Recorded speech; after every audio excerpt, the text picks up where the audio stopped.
Hallelujah.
Fata mugenzi wawe umurebe. Haleluya.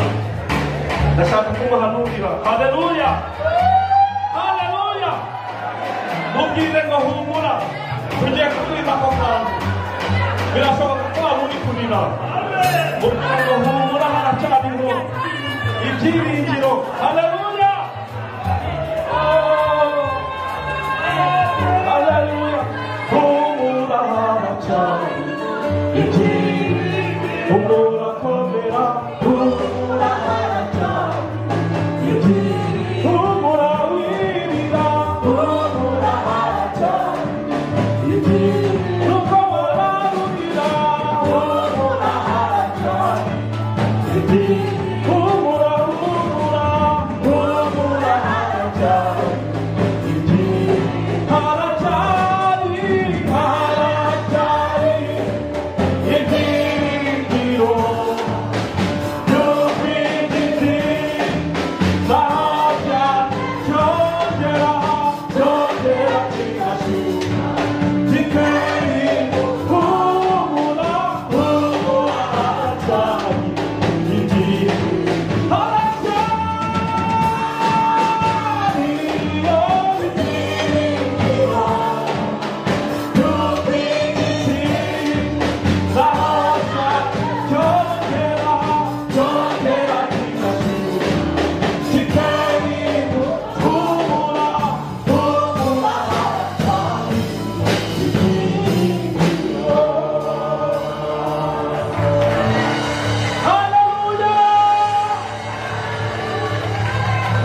Maintenant, j'ai une image, une très belle image, et j'ai vu un grand désert.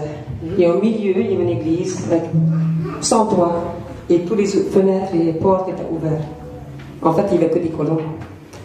Et les gens venaient vraiment fatigués et assoiffés, et parfois ils tombaient avant d'arriver. Mais ils venaient parce qu'ils pensaient trouver juste à cet endroit, en plein milieu, quelque chose de plus. Et une fois qu'ils étaient dans la présence de Jésus, en retournant en arrière, ils sont venus, ils voient un oasis infini. Et même, combien de temps j'ai passé ici, dans le désert, une oasis qui est poussée. Et vous savez, il y a Colossiens 1, 27, où Dieu dit, je vais vous partager le grand secret parmi les non-juifs, parmi les non-croyants. Christ est en vous, Christ est en nous, Christ est parmi nous. Mais là, il est Christ, il n'est pas le désert. En fait, le plus grand travail de malin, c'est quoi? Faire croire que là où il y a l'oasis, il y a un désert.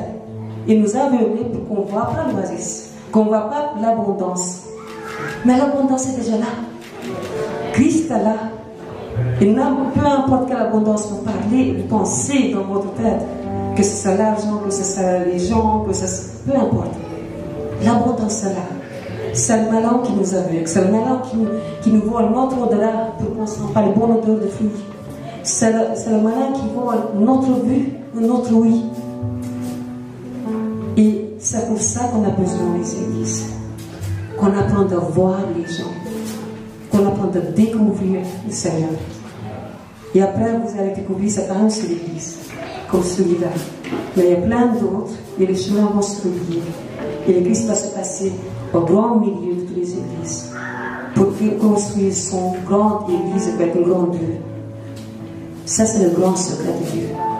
Christ est parmi nous et en nous aussi.